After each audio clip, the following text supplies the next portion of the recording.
Hi, this is Philip Day from the Crowhurst Battle Team. Was out today on Saturday to really walk Cow Lane and go down to the shoreline to see if we can gain access to the inlet itself to be able to look back onto the landing site just to see if there are any perspectives that we've missed. Also, I finished the dig up on the upper paddock where the upper fort is located, and we had some interesting finds there. Nick has also produced a LiDAR scan of the entire port area in question, and we'll take a look at that as well. Another great exercise is to get an Ordnance Survey map and actually draw in the coastline, and you can see more graphically than maybe the previous film I did on exactly where the problems lie with the current interpretation that William landed at Pevensey. Here you see the shoreline as it was in 1066. Pevensey Castle is there. So unless William could walk on water, and I think a lot of his men believed he could, there's no way he's going to be able to get across there. The only other option is really to go off the peninsula here, right round through the Kiwi Bowl, up the top, across Boreham Bridge. You know, he's not going to do that. And you know, he was very, very well briefed with intelligence, and so he would have known precisely where to land. Over in the Bulverhithe here, the old port area located there, that's Hastings Old Port. That was a sink port. That was one of the busiest ports of its time. And then the landing area here. So this is it. This is the area we're going to look at, and I'm going to get out into the Coon Valley here a little bit, into the actual inlet itself, which is now just marshland, to see if we can get some better perspectives going back in. And also, you know, you hear about William fighting his way off the peninsula.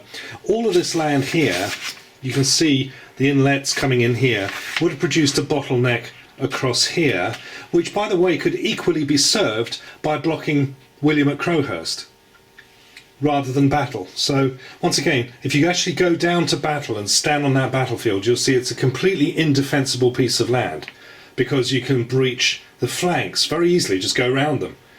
And one of our opponents actually made the point, well, William was shrewd, I don't believe he would be stupid enough to come to Battle where you say he did. Well, that was the whole point of what Harold was trying to do. Harold was trying to bottle him in. You see, most people don't realise that Harold fought a campaign with William as his ally when he went on this mysterious expedition in 1064 and got captured by Guy de Ponthieu, who was one of William's vassals, handed over to the Duke, and for the next few months, where William was an honoured guest, or read prisoner of war, he went on campaign with William, so Harold had a chance to really view firsthand how the Norman war machine worked, especially the deployment of heavy cavalry. And when he was planning on how to stop William, he had plenty of time to know how to do it. He knew that William was coming, and so he knew that to pen in the Norman army across the front of about 500 yards was the greatest way of stopping him deploying his greatest asset. Okay, I'm at the point where Cow Lane comes down and meets the old shoreline. In the distance where that tree line is, that's Monkham Wood, and Cow Lane is non-navigable. Here it is. We're looking up the lane and it's completely buried in vegetation, so it's almost like it's a stream. And if we look around the other way,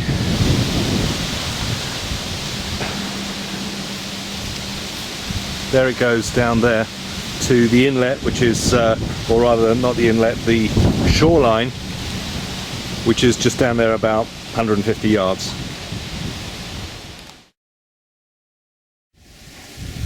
I've managed to get into the inlet, in fact into the Coon Valley, so I'm the other side of the shoreline now, looking across to the Bulverhithe entrance, roughly between those two trees. And if William's left any ships down here earthed up, this is where they're going to be. The ground is reasonably firm, but you can see that it's marsh. See some reeds just down there in the middle distance. I'm now in the middle of the Coon Valley Inlet, looking northwards or north by northeast up into the inlet, which is roughly where those trees are that you can see. There's a bank that runs into the inlet here with a poorly defined path, which enables you just to come down here and get a look at it from this side. Looking west, where the water, which is this bit you're looking at here, comes up to the shoreline where that large tree is. There are dense bunches of brambles and not really possible to see what the topography is underneath it, but we'll look at the LiDAR scan in a minute. This is a view from the very top of the inlet. Behind me the ground rises sharply, and so this is where the water would have ended, and this brings us really out just underneath the terraced bank of the lower fort. Okay, we'll have a look at the LiDAR scans. LiDAR stands for light detection and ranging, and is used mostly employing a laser beam to map physical features with a very high resolution. Here we see the area in question. We see the lower fort, Monkam Wood, the inlet, and we're going to look at some features over where those arrows are on the left. You can see the blisters. This is right on the shoreline, or what used to be the shoreline. You can see little blisters, little circular blisters down there. We need to find out what those are. Big problem, of course, is that that lot is overgrown with brambles. If we look at the inlet, in Nick's book he gets into the topography of the inlet in some detail, but again, as we move up the inlet, we see some rather interesting features there on both shorelines that really need to be investigated further. You'll also see the boom down the bottom of the inlet. If we move a bit further up, we see the fort area where the arrow is at the top. That area below the arrow is very interesting. We were out there doing some detecting there the other day, and some very interesting features there, so we need to go back and look at that one in a little more detail. Moving up to the upper fort. This is an area we flew over the other day. The LiDAR scan here shows the blue area is the highest land, and if we look at the upper fort, we see the earthen banks that showed up on the aerial review we did, and I was out there today having a look at those, seeing what we could find. There's a mystery seam here as well, which we're going to look at a little more closely as time goes by. That's the area we believe the road is coming through. If we just zoom in a little bit on that, we see the upper fort topography in a little more high-res. We see some interesting striations there. I was doing some detecting down in the shaded area on the left there, and here are some of the finds that we picked up today.